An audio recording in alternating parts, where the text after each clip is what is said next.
Votre tribune, à vous la parole, s'ouvre avec un autre invité avec qui nous allons parler à bon temps rompu sur certaines questions qui défraient la chronique politique, administrative et socio-culturelle en République démocratique du Congo. Comme vous le savez, nous ouvrons cette tribune à Bossolo Télévision pour vous apporter l'information la plus viable que vous pouvez consommer dans vos salons, dans vos bureaux, partout où vous trouvez toujours concernant le patrimoine, le Congolais, les citoyens, surtout ceux qui évoluent dans le monde du travail. Aujourd'hui, nous avons l'insigne honneur de recevoir un éminent invité sur ces plateaux d'Avo la parole.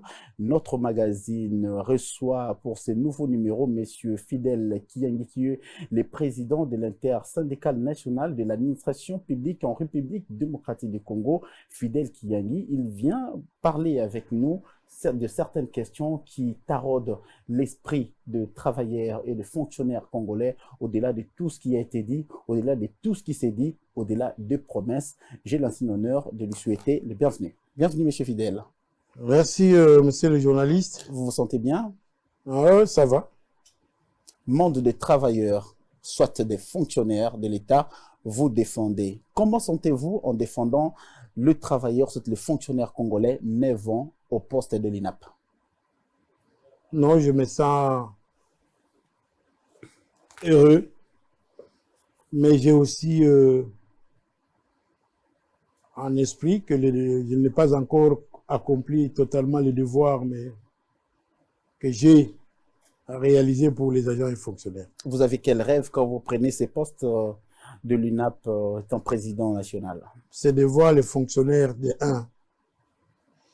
avoir un salaire qui lui permet de vivre décemment, de voir les fonctionnaires être en mesure de se nourrir et nourrir sa famille, être en mesure de bien se loger et bien déloger sa famille, bien s'habiller et bien habiller sa famille, bien se faire soigner en cas de maladie et bien faire soigner sa famille. C'était ça mon rêve. Et ce rêve-là, je ne l'ai pas encore réalisé.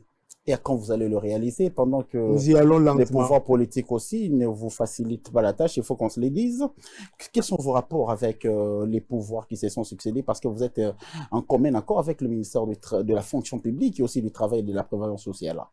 Bon, nous avons des bons rapports avec le gouvernement de la République démocratique du Congo, parce que vous me recevez ici comme président de l'intersyndicale nationale de l'administration publique. Cela étant, il s'agit du fonctionnaire, des agents qui sont régis par les statuts des agents de carrière des services publics de l'État, dont le gouvernement congolais est l'employeur. Donc, de ce fait, les relations sont bonnes.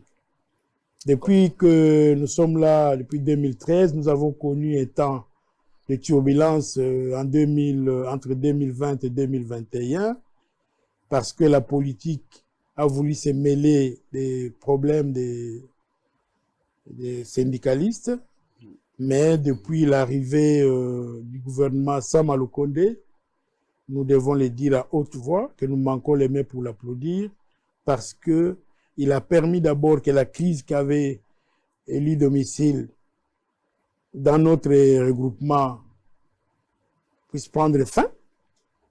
Et avec tout ce que nous faisons avec ces gouvernements, nous pensons que si il nous était demandé de donner une cote, nous donnerons une cote peut-être de 8/10 par rapport au problème des fonctionnaires, par rapport à la réconciliation de l'INAP.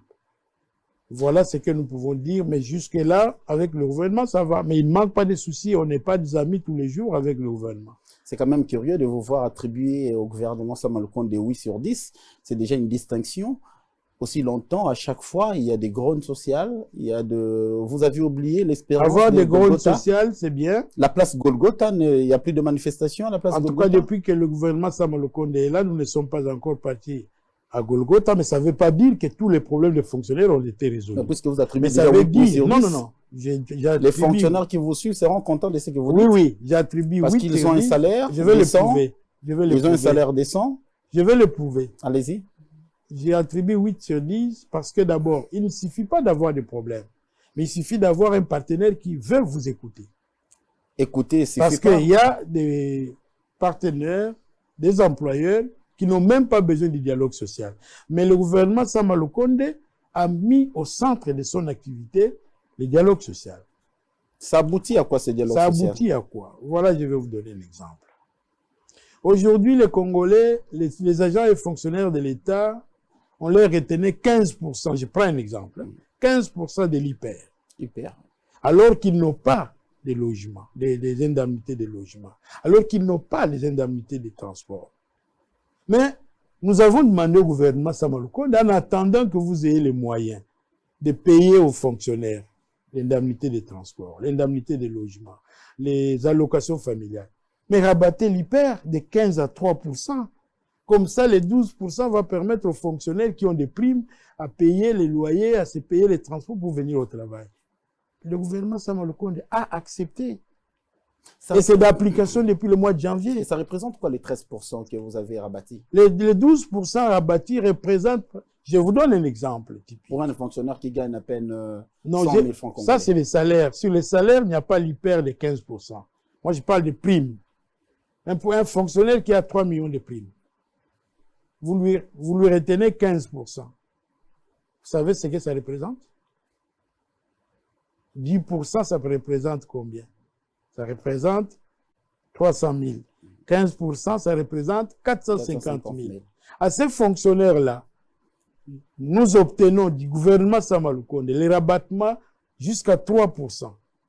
Ça veut dire qu'il va payer 90 000. Là où il payait 450 000. Combien est-ce que vous voulez que je lui donne comme cote? C'est à vous de voir. Et lorsque nous discutons des salaires des fonctionnaires, c'est vrai, le salaire de base est faible dans l'administration publique. Mais il trouve l'huissier avec 165 000 francs congolais. Nous discutons avec lui. Il nous dit non, nous devons passer à 240 000. Une augmentation pratiquement de 40%. Quelle est la cote que je dois lui donner? Non, moi je ne fais pas la politique. Moi je suis sincère. Lorsque ça marche, je dis ça marche pas, ça marche pas. Je ne veux pas dire que les salaires de 240 000 suffit pour un fonds. C'est même une insulte à la limite. Mais j'ai dit que c'est un accroissement par rapport aux 165 000 qu'il avait. Voilà pour moi. Aujourd'hui, l'INAP s'est bombé les torses en disant qu'en tout cas, le gouvernement Sama Lukonde est en train d'éprouver une bonne volonté. Oui, la bonne volonté. De remettre les fonctionnaires de l'État dans son prestige d'avant. Mais il y a quand même des soucis, s'il faut qu'on se les dise. Il y en a beaucoup de soucis. Aujourd'hui, si vous clamez qu'il n'y a plus de manifestations à la place Golgotha. Parce qu'il y a la volonté du dialogue social. Parce que le gouvernement Sama Lukonde veut que tous les problèmes soient mis sur la table et qu'on discute. Je m'en vais encore vous donner un exemple. Comment voulez-vous qu'un gouvernement qui vient depuis plus de 30 ans, on n'a jamais mécanisé plus de 1000 agents. Mais le gouvernement Sama Lukonde mécanise, ça veut dire un agent venait au travail, il n'était pas payé. Ni en prime, ni en salaire. Mais le gouvernement Sama Lukonde vient, il dit, bien que ça sera une goutte d'eau dans l'océan, mais je commence. Il mécanise 22 800 agents. Pour moi, syndicaliste, c'est une fierté. Je me dis, ok, c'est un départ. Je ne peux qu'applaudir. Je ne peux pas dire, même quand c'est bien fait, je me fais comme des opposants congolais. Quand même, quand c'est bien fait, on dit non, on ne voit que du noir. C'est pas bon. Moi, j'ai dit non, on est sur une voie, on avance. Alors aujourd'hui, la vie des fonctionnaires de l'État congolais, s'il faudra estimer le nombre qui évolue dans l'administration publique, oui, c'est un nombre qui est vieillissant ou soit rajeuni. C'est un nombre qui est vieillissant. Nous avons même des centenaires dans l'administration. Alors qu'est-ce qu'il faut faire pour rajeunir l'administration? Il faut qu'il y ait une volonté politique. Il faut que le gouvernement puisse mettre de l'argent pour qu'on puisse retraiter. Il y en a plus de 400 000 éligibles à la retraite. Alors sur ce point-là, vous attribuez quel pourcentage au gouvernement Sama Lukonde? Le pourcentage que je vais lui attribuer sur ce point-là, ça sera 2%. Hein? 2%. Ah oui, 400 000. 400 000 éligibles à la retraite qui attendent d'être mis à la retraite. Alors quels sont les mécanismes à mettre sur pied pour que tous ces mondes-là soient retraités? Il faut que le gouvernement mette de l'argent. Parce qu'il faut le payer les indemnités de sortie. Bien que ça sera des indemnités... fantaisistes. Non, pas fantaisistes, des indemnités qui ne vont pas qui ne seront pas à la hauteur des services que ces derniers ont rendus au pays. Mais qu'on leur paye, que le gouvernement mette l'enveloppe et que les 400 000 aillent à la retraite et qu'on puisse rajeunir l'administration. Le rajeunissement est chanté en République démocratique du Congo. Nous chantons les rajeunissements et nous chantons la réforme de l'administration publique. Mais nous ne vivons pas ça. Vous êtes allé maintes fois sur la table des négociations avec le gouvernement congolais. Oui. On ne sait pas, à l'heure actuelle, est-ce qu'il y a eu des avancées par rapport à vos négociations? Oui, mais les négociations... Dernièrement, vous étiez en pourparlers avec le gouvernement. Quels étaient les termes de référence? Bon, en tant qu'administration publique, nous sommes allés aux négociations au mois de novembre avec le gouvernement. On a convenu les rabattements de l'IPER, on a convenu l'application, les relèvements du salaire de base à 240 000. On a prévu la convocation d'une commission paritaire qui devra évaluer l'application de l'accord au mois de juin. Jusque-là, nous pensons que le gouvernement tient bon. Les agents ont été...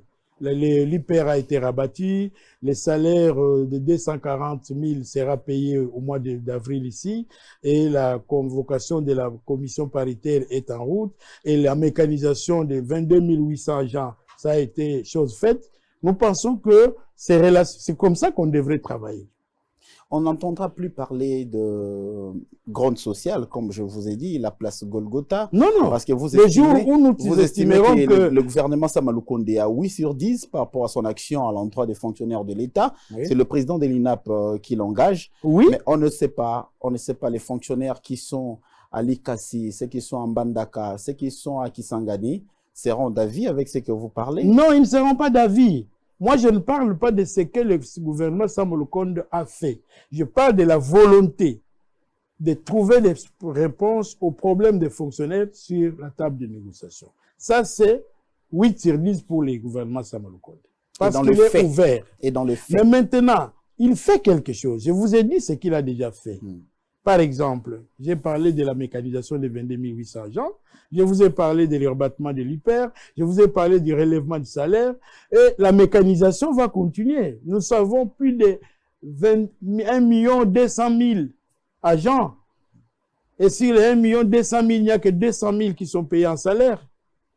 Parlons des secteurs par secteur. Allons dans les secteurs, parce que vous vous êtes insurgé dernièrement, si j'ai bonne mémoire. Vous avez levé les tons. INAP a levé les tons sur la question concernant les secrétaires généraux. Oui. De l'administration publique. Nous attendons leur mise en place. Quelle était votre revendication phare? Notre revendication, c'est la mise en place des secrétaires généraux qui ont satisfait au concours. Ce n'est pas normal qu'on ait organisé un concours et que les gens ont participé, ils ont satisfait et des ordonnances ont été signées pour les nommer et que jusqu'à aujourd'hui, que ces gens-là ne soient pas mis en place, en service. Quelle serait cette manœuvre alors? Cette manœuvre, c'est le gouvernement qui doit répondre. Parce que c'est le chef de l'État qui a pris les ordonnances. Mais puisque vous parlez, vous engagez une très bonne discussion avec le gouvernement. Oui, ce sont des promesses. Mais oui, nous sommes en train de discuter avec le gouvernement pour qu'on puisse trouver, qu'on puisse affecter ces gens-là. Ça n'appelle même pas un débat. Ça ne doit pas appeler un débat, mais pour les mettre, pour faire la mise en place, il faut qu'on retraite les secrétaires généraux qui ont l'âge de la retraite aujourd'hui. Ils se comptent ils sont une trentaine ou même voire 35. Il faut qu'on les mette à la retraite pour que les autres les remplacent. Parce qu'on ne peut pas priver un fonctionnaire de son travail s'il n'est pas dans une situation de suspension de contrat ou quoi que ce soit. Mais maintenant, si on doit faire la mise en place et que ceux qui devraient partir à la retraite ne sont pas partis, qu'est-ce qui va se passer? Il y aura des secrétaires généraux sans fonction. C'est là la difficulté. Et nous demandons au gouvernement d'ouvrir l'œil et de faire des efforts pour que ces gens-là aillent à la retraite et que ceux qui ont passé les concours puissent être affectés. Peut-être une question d'éclairage. Qui, selon vous, est fonctionnaire de l'État? Celui qui est fonctionnaire de l'État, d'abord le terme fonctionnaire, c'est un terme d'emprunt. On l'appelle agent de l'État. Agent de l'État. Agent de l'État, il y en a de plusieurs types. Il y a l'agent de l'État que vous appelez fonctionnaire, c'est celui qui est porteur d'un numéro matricule lui attribué par la fonction publique. Est-ce qu'un président de la République est un agent de l'État? Le président de la République, c'est le premier fonctionnaire, parce que c'est lui qui a le pouvoir. C'est un agent de l'État? Non, il n'est pas agent de l'État. Un député national, c'est un agent de l'État? Non, le député n'est pas un agent de l'État. Le président de la République n'est pas un agent de l'État, mais c'est lui le premier citoyen congolais. Et dès qu'il devient président, il devient agent de l'État. Il ne peut pas faire. C'est lui d'ailleurs le premier agent de l'État, le premier fonctionnaire de notre pays. Mais vous défendez aussi cette catégorie, je crois. Mais oui, lorsque je parle de fonctionnaire, je parle aussi du président de la République. Pour autant qu'il a un salaire que l'administration publique lui confère, c'est ça. Est-ce qu'il y a une réalité semblable entre ce que les fonctionnaires de l'État doivent percevoir par rapport à leur vécu quotidien, par rapport aux réalités sociales? Il n'y a rien, c'est le jour et la nuit. C'est le jour et la nuit. C'est pas parce que je parle d'un accroissement que ce qu'on donne aux fonctionnaires lui permet de vivre décemment. Non. Je me demande, j'ai même posé la question à tous les premiers ministres qui sont passés. Vous n'avez pas raison même de sanctionner un fonctionnaire parce qu'il vient en retard. D'abord, combien vous lui donnez comme indemnité de transport? Combien? Ce fonctionnaire à qui vous demandez de venir à 8 heures au travail, il vient d'où? Quand vous lui donnez un salaire de 240 000, même si on appliquait ça, ça à peine $100. Qu'est-ce qu'il va faire avec? Il va faire quoi? Il va louer la maison, alors que la maison la moins chère à Kinshasa, de 2 chambres salon minimum, c'est $150. Vous n'avez même pas raison de dire aux fonctionnaires qui doivent venir à temps au travail. Vous lui donnez 15 000 francs d'indemnité de transport. Vous voulez qu'il vienne comment au travail? Comment? Et vous êtes prêt à les sanctionner parce qu'il est venu en retard ou parce qu'il n'est pas venu au travail? Non. Nous ne sommes pas là pour vanter l'impunité, mais nous disons, avant de sanctionner, il faut d'abord mettre les fonctionnaires dans l'État. Quand vous ne l'avez pas mis dans ces conditions de travail, ne venez pas avec des sanctions, ça ne sert à rien. C'est comme aujourd'hui, pourquoi est-ce que les chauffeurs taxis font marcher le gouvernement? Parce que le gouvernement n'a pas de bus. C'est ça la vérité. Vous ne donnez pas les transports aux fonctionnaires, mais vous lui demandez de venir au travail à temps. Il va faire la magie. Il devient sorcier, il commence à s'envoler de chez lui à Malimbankour ou jusqu'à Kinshasa pour venir travailler. C'est toutes ces questions-là qu'on doit régler. Mais nous pensons que ça ira. Nous restons positifs. Le gouvernement qu'a mis en place le président de la République, Félix Tshisekedi Tshilombo, depuis son accession à la magistrature suprême, nous sommes à 3 ans. Pensez-vous que la situation des fonctionnaires de l'État est en train d'être améliorée ou soit il y a encore des soucis? Vous avez parlé des soucis tantôt. Qu'est-ce qu'il doit faire pour remédier à cette situation? Parce que nous attendons. Il doit continuer avec l'amélioration qu'on a commencé. Dans d'autres cieux, quand nous sommes à l'approche des échéances électorales, je prends l'exemple des Congo-Brazzaville, on a vu même Sassou Nguesso augmenter les salaires des fonctionnaires de l'État. Ça serait une mauvaise politique. Ça serait faire... Mais puisque ça repose sur les salaires, le bien des fonctionnaires, parce qu'il n'a que ça comme travail. Vous lui augmentez les salaires parce qu'il doit aller voter. C'est une question que je vous pose. Non. Ça sera... Et si vous qui avez donné ces salaires-là, vous n'êtes pas réélu, et que celui qui vient après, vous n'a pas les moyens pour payer les salaires que vous avez donnés parce qu'on devrait voter pour vous. Qu'est-ce qui va se passer? Les députés, les sénateurs exigent de recevoir des véhicules, les enseignants en réclament, les sénateurs en réclament. Pourquoi pas les fonctionnaires de l'État que vous défendez? Réclamer quoi? Nous pouvons réclamer le bus. Nous réclamons l'indemnité de transport. Nous n'avons pas à réclamer le véhicule. Non, nous réclamons l'indemnité de transport. Mais là, le gouvernement qui est l'employeur, s'il estime qu'il peut mettre des bus au lieu de donner l'indemnité de transport aux agents, tant mieux. Pourvu que l'agent soit déplacé de chez lui jusque sur le lieu de travail. C'est ça le problème. Ne nous comparez pas avec les députés, les sénateurs qui sont des politiques ailleurs. C'est ça le problème avec eux. Et ne voient que leurs intérêts. Les contrats sociaux qu'ils signent avec la population, c'est juste l'épargne, des bières, et après il est parti pour 5 ans. Et il reviendra encore 5 ans avec un autre contrat, avec une autre proposition. Peut-être cette fois-là, ça sera des arrosoirs. Et on va le lire, c'est tout. C'est tout ce qu'ils font. Mais nous avons des devoirs, des rentrées. Parce que si je ne rends pas service, si je ne fais pas ce que les fonctionnaires m'ont demandé, si je ne fais pas ce que les travailleurs m'ont demandé, mais ils ne vont plus élire mon syndicat. Ils ne voteront plus pour mon syndicat, ça c'est sûr. Et qu'est-ce que mon syndicat va devenir? Et alors que je suis un syndicaliste professionnel, je vais devenir quoi? Chômeur? Monsieur Fidèle Kiangi, je rentre dans le cadre de votre syndicat qui est la Confédération syndicale du Congo. Oui, oui, où je suis secrétaire général, évidemment, dans les présidents et les camarades Guy Kolela qui est le président. Alors, apparemment, il y a des problèmes. À chaque fois qu'il y a eu fête du 1er mai, que vous fustigez, vous ne voulez pas la connotation de fête. Quand il y a eu fête du 1er mai, on ne vous accorde jamais la parole, soit le temps de déposer le cahier de charges de fonctionnaire. Le 1er mai ne peut et ne sera jamais une fête. Mais vous nous parlez de la fête du 1er mai. Non, moi, je ne sais pas les syndicalistes d'où qui vous parlent de la fête du 1er mai. Moi, je vous parle de la journée commémorative du 1er mai. Non, ce n'est pas une fête. Ce n'est pas une fête. C'est une journée de mémoire. On commémore quoi? On commémore la violence, la manière dont on a tué les travailleurs à Washington le 1er mai. On les a tués à bout portant. Et c'est à partir de ces jours-là qu'on a pris la décision de mettre fin à la violence, aux brimades qu'on faisait aux travailleurs. C'est comme ça que la journée du 1er mai est née. Ce n'est pas une journée de fête, vous venez, oh non, on va fêter. Non, non, non, non, non. On ne nous donne pas la parole. Mais il faut demander au ministre du Travail qui doit mettre de l'ordre dans sa baraque. Comment est-ce que vous pouvez vous imaginer? Il y a un syndicat que vous déclarez après les élections comme étant la première organisation du pays en nombre de sièges et de suffrages, et que lorsque vous arrivez le 1er mai, vous prenez la parole, vous donnez ça au 5e. C'est quand même ridicule, non? Mais qu'est-ce qui se passe? Qu'est-ce qui se passe? C'est quoi les dessous des cartes parfois? Ce qui se passe, c'est celui qui se fait passer pour coordonnateur. Il ne se fait pas passer comme président de l'intersyndical. Il se fait appeler coordonnateur qui veut faire le lobbying, qui veut faire le Mativi, qui veut faire... Qu'est-ce que vous faites, vous?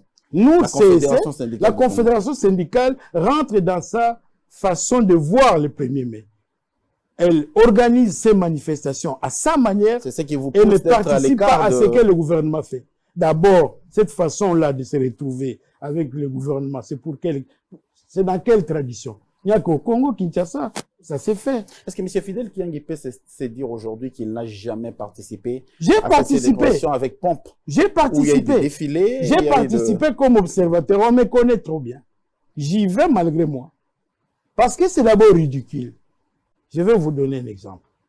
L'intersyndicale nationale du Congo n'a pas comme partenaire, mieux je dirais, les travailleurs qu'ils encadrent n'ont pas comme employeur le gouvernement congolais. Mais vous prenez votre cahier de charges, vous remettez au gouvernement congolais pour qu'il en fasse quoi? Parce que les travailleurs dans des entreprises publiques, dans des entreprises privées et publiques, ont comme partenaire leur chef d'entreprise.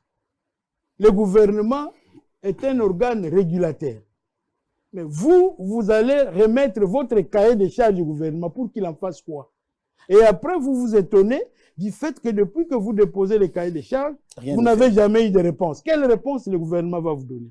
Par contre, l'intersyndicale nationale du Congo, l'intersyndicale nationale de l'administration publique, que je préside, c'est le véritable partenaire du gouvernement. C'est nous qui devons remettre les cahiers de charges. Mais pourquoi vous ne le faites pas? Mais parce que au Congo, on considère comme travail ceux qui travaillent dans des entreprises. Vous allez constater même que, même quand on célèbre la journée commémorative à la manière du Congo, le ministre de la fonction publique n'a jamais été invité. C'est comme si ce que font les fonctionnaires, c'est pas lié à un travail. C'est quand même ridicule et aberrant. Excusez-moi. Moi, je suis de ceux qui se battent pour que les ministres de la fonction publique, quand il y a cette organisation à la manière congolaise de la journée commémorative du 1er mai, soit là, que l'intersyndicale nationale de l'administration publique présente son cahier de charges parce que c'est lui le répondant. Mais les autres, des entreprises, des sociétés, vous remettez le cahier de charges au gouvernement pour qu'il en fasse quoi? Remettez alors votre cahier de charges à la FEC, qui est la fédération des employeurs, des entreprises du Congo. Parce que ce sont eux qui représentent les employeurs, mais pas au gouvernement. Vous remettez au gouvernement pour que le gouvernement en fasse quoi? Lui qui n'est pas votre employeur. Nous allons y revenir. M. Fidèle Kiangui, je rentre dans les Mais le fait que, je vais préciser, oui. notre ami qui s'est fait passer Ginkoukou, pour le coordonnateur de l'intersyndical. Il a changé même la dénomination. Non, il doit se sentir gêné. Hein? Nous tuons la baissée du syndicalisme. Et le ministre du Travail doit prendre ses responsabilités pour réguler, parce que c'est lui qui publie les résultats. C'est lui qui fait appliquer le code du travail. On ne va pas prendre une charte qui vient supplanter les codes du travail. C'est quand même pas bien. J'ai beaucoup de respect envers mon ami Guy Coucou. Mais ce qu'il fait, c'est la honte du syndicalisme congolais. C'est la honte. Alors, qui doit lui faire réfléchir pour que les choses... Non, il n'y a pas à lui faire réfléchir. Il y a le ministre du Travail qui doit faire appliquer les dispositions pertinentes de la loi. Mais pourquoi il ne l'applique pas? Ça, c'est à lui, à elle, ou à lui où il faut poser la question. Ce n'est pas à moi de répondre. Oh. Il a peut-être ses raisons. Moi, je ne connais pas. Mais moi, je parle des raisons de la loi. La loi dit que lorsque les travailleurs doivent se présenter dans une quelconque manifestation ou activité, on tient compte de la représentativité. Et aujourd'hui, depuis 2010, c'est le syndicat qui a été proclamé premier syndicat en République démocratique du Congo, c'est la Confédération syndicale du Congo, présidée par le camarade Guy Kolela Chibangu. Il n'y a que lui qui peut parler au nom des travailleurs congolais. Parce que vous savez, le ridicule, c'est quoi? Il nous arrive d'aller à Genève. Mais poser la question qui vote pour les fonctions des travailleurs congolais. Lorsqu'il y a des votes, demandez qui vote. C'est Guy Kolela qui a comme suppléant le camarade Ndonga, la présidente de l'UNTC. Posez la question. Et vous, quand vous revenez au pays, vous vous dites, non, c'est moi le plus. Alors là, il y a quand même un problème, hein, je pense. Alors, je rentre dans le cadre de votre structure l'INAP. INAP, où il y a eu des problèmes aussi il n'y a pas longtemps. Hein. Il y a eu déchirures. Oui. Vous êtes constitué en camp, les camps L et les camps Fidèle Kiangui. Oui. Vous avez loué l'actuel ministre de la fonction publique qui a su quand même concilier les vies pour que vous voilà pourquoi j'ai dit que... C'était quoi le grand problème? D'abord, on s'est insurgé par rapport à votre présence à la tête de l'INAP. On ne voulait plus de vous, mais vous vous maintenez quand bien même. Non. Il y a un problème. Hein. Nous sommes tous Congolais. Nous devons savoir respecter les principes. Ce n'est pas Kiangui qui a été élu. Les agents et fonctionnaires de l'État ont élu la CSC, la Confédération syndicale du Congo, qui est sortie sur 129 syndicats qui ont concouru. La CSC est sortie, les syndicats ayant obtenu le plus grand nombre de sièges. Et en tant que telle, c'est elle qui devrait présider l'INAP. Je peux quitter la tête de l'INAP avant les élections, mais ne peut me remplacer que quelqu'un qui viendrait de la CSC. C'est la CSC majoritaire, bien sûr. Oui, il n'y a que la CSC qui doit désigner quelqu'un d'autre. Mais si on veut que la CSC quitte la tête de l'INAP, il faut qu'on aille aux élections et qu'un autre syndicat obtienne la majorité. En ce moment-là, moi je quitte, la CSC quitte. C'est ça la vérité. Mais vous me donnez maintenant raison. Voilà pourquoi j'ai donné 8% au gouvernement Sama Lukonde qui, en arrivant par le biais du vice-premier ministre et ministre de la fonction publique, son Excellence Jean-Pierre Liao Eboa, a pris la chose en main pour dire non, je ne dois pas avoir un partenaire qui est divisé et moi je vais commencer à régner. Or, les gouvernements qui ont précédé ont préféré ça. Divisé pour bien régner. Mais le gouvernement Sama Lukonde dit non, je veux que le partenaire soit uni pour que nous puissions parler développement de notre pays dans l'administration publique. Voilà pourquoi j'ai coté ce gouvernement de 8%. Il y a beaucoup de choses qu'ils ont fait, mais aujourd'hui la crise est derrière nous. Nous travaillons, on est ensemble et nous n'en parlons même plus d'ailleurs. Est-ce que la situation du travailleur, des fonctionnaires congolais, il y a 10 ans passés, comparativement à cette année, ça s'est amélioré? Ça s'est amélioré un peu avec les rabattements de l'IPER, pour ceux qui ont des primes, avec l'accroissement de ces salaires qui va passer à 240 000, c'est quand même quelque chose. Bien que j'insiste que ce n'est pas ça qu'il faut pour que les fonctionnaires puissent vivre décemment.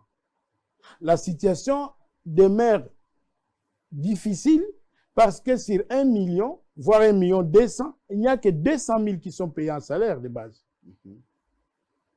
Donc il y a 1 million qui n'ont pas de salaire, mais qui viennent au travail. Comment de quelle amélioration vous parlez dans ce cas? Je parle de l'amélioration parce que nous étions à 175 000. Le gouvernement est venu avec 22 800, à mécaniser 22 800. C'est déjà quelque chose par rapport à ce que nous étions. Quelque chose d'insignifiant. Insignifiant, oui, mais c'est quelque chose. On doit applaudir parce qu'au syndicat, on nous apprend ceci.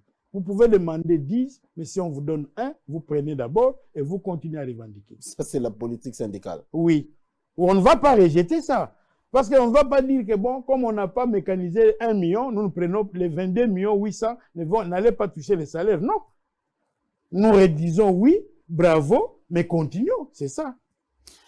2022, année que le président de la République avait accordé beaucoup d'espoir pour ceux qui travaillent à l'administration publique, dans des ministères, dans les entreprises publiques de l'État. Vous voyez sa politique, 3 ans après. Est-ce que ça promet? Oui, ça promet parce qu'il y a ouverture du dialogue social. C'est l'ouverture du dialogue social. Mais il y a eu des dialogues, il y a eu des concessions, il y a eu des rencontres, il y a eu des pourparlers que vous avez engagés, vous, à la tête de l'INAP. Oui. Il n'y a pas eu des résultats escomptés. Mais pas on est resté dans les textes, oui, pas dans le fait. Je vais vous donner un exemple. Nous avons signé un protocole d'accord en 2018 avec le gouvernement congolais, qui était à l'époque en place, qui voulait qu'en 2019, que l'agent puisse avoir 100 $, l'huissier puisse avoir 100 $ de salaire de base. Mais il n'en a pas eu. Il n'en a pas eu. Et puisqu'il y avait la suite du même gouvernement, bien qu'on avait appelé ça coalition FCC Cash, c'était le même gouvernement qui a continué, on n'a rien eu. Mais aujourd'hui, nous sommes à 120 $.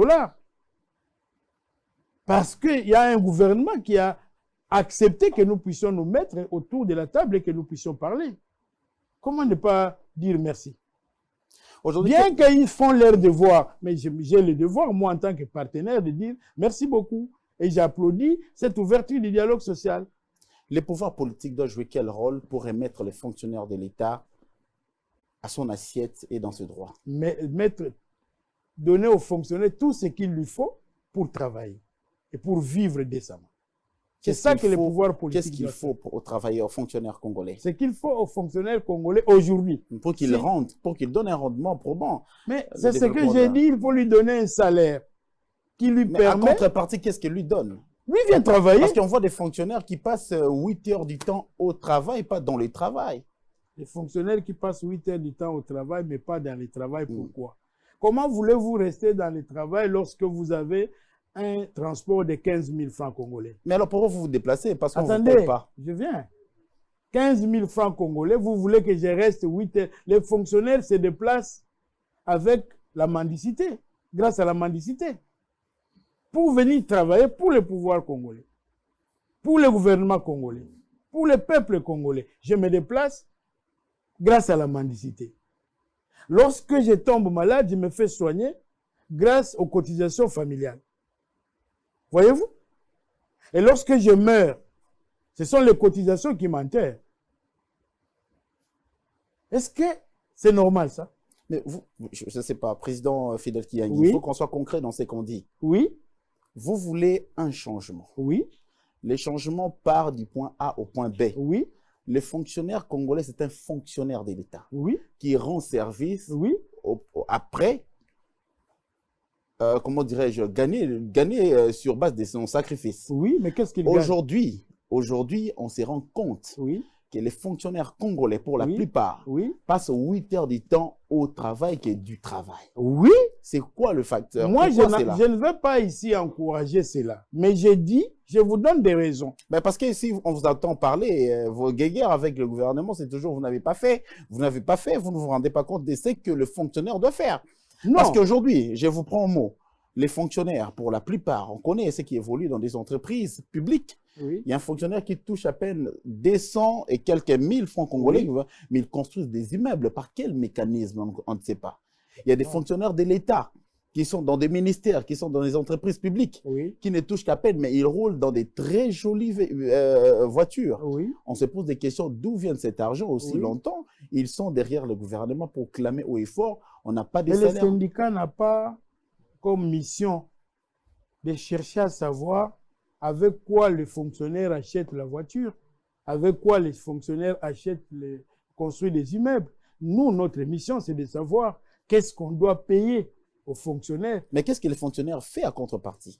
Ce que le fonctionnaire fait à contrepartie, nous disons qu'il doit faire son travail. Il y a les textes légaux que le gouvernement doit faire appliquer. Est-ce que vous rappelez le fonctionnaire? Nous les rappelons.